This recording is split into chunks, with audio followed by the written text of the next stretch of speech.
Muri yeZimbabwe ndinokuchingamidzai zvakare panonzi pano. Nhasi tine nhau dzekupedzisira pamusoro penyaya yange yakabata mweya yavakawanda yemwanakomana wemufi Robert Mugabe, Chatunga, nemuzukuru wake Tobias.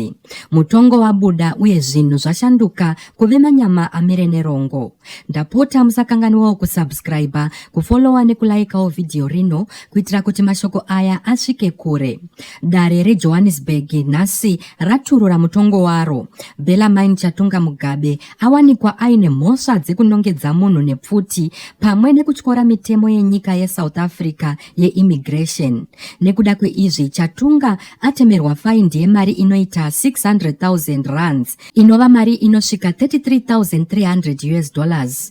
Kana akatadza kubhadhara mari iyi, anobva avharirwa kujeri yobva yafa yakalodha. Asi kana faindi iyi ikangobhadharwa, Chatunga arayirwa nemutemo kuti adzingwe munyika yeSouth Africa, immediate deportation, adzorerwe kuZimbabwe nekukasira.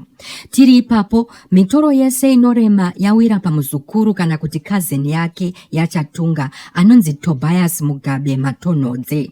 Tobias atemerwa chirango chekugara mujeri kuSouth Africa kwemakore matatu, 3 years. Izvi zvinotevera kubvuma kwaaita mhosva dzinotyisa dzinoti kuda kuponda, attempted murder, kuvhiringidza mutemo, defeating the ends of justice, nekuwanikwa aine pfuti ine mabara zvisiri pamutemo. Chazoshamisa dare ndechekuti mushure meongororo, dare raudzwa kuti mushandi akapfurwa uyu anonzi Sifo Mahlangu akadzora mhosva yake. He withdrew the case mushure mekunge apiwa muripo, a compensation ye400,000 rands, nekuwanikwa aine pfuti ine mabara zvisiri pamutemo. Chazoshamisa dare ndechekuti mushure meongororo, dare raudzwa kuti mushandi akapfurwa uyu anonzi Sifo Mahlangu akadzora mhosva yake. He withdrew the case mushure mekunge apiwa muripo, a compensation ye400,000 rands. Mari iyi ndiyo yaita kuti plea deal iyi ikurumidze kugadziriswa. Chatunga achibva awana mukana wekupukunyuka mhosva yekuda kuponda. Nyaya iyi yasiya vana veZimbabwe vaine mibvunzo yakawanda yakasiyana-siyana.